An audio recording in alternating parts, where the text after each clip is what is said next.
Tetapi kembali, jangan sampai kemenangan 9-0 ini terlena.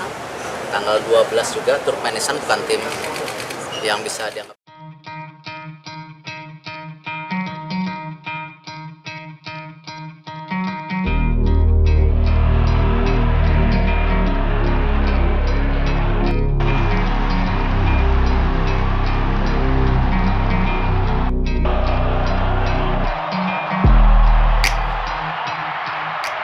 Dan tentu saya berharap ini kita benar-benar fokus tim ini untuk masa depan kita.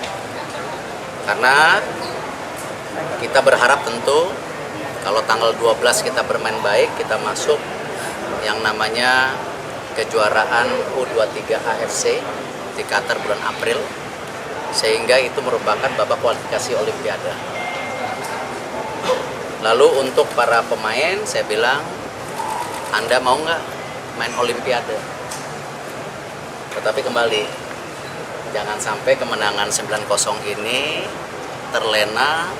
Tanggal 12 juga Turkmenistan bukan tim yang bisa dianggap sebelah mata. Mereka menang 4-0 waktu itu.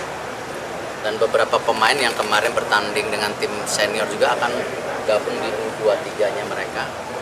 Jadi ayo fokus.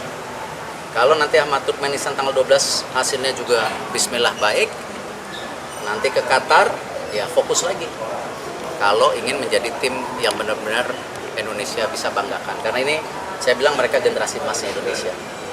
Ya, kita bisa lihat hari ini di babak pertama itu standarnya udah standar yang tidak pernah kita lihat ya.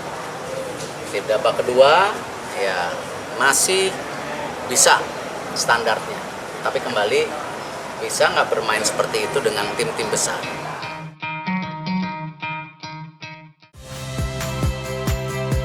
Saya Friska Clarissa. Saksikan program-program Kompas TV melalui siaran digital, pay TV, dan media streaming lainnya. Kompas TV, independen, terpercaya.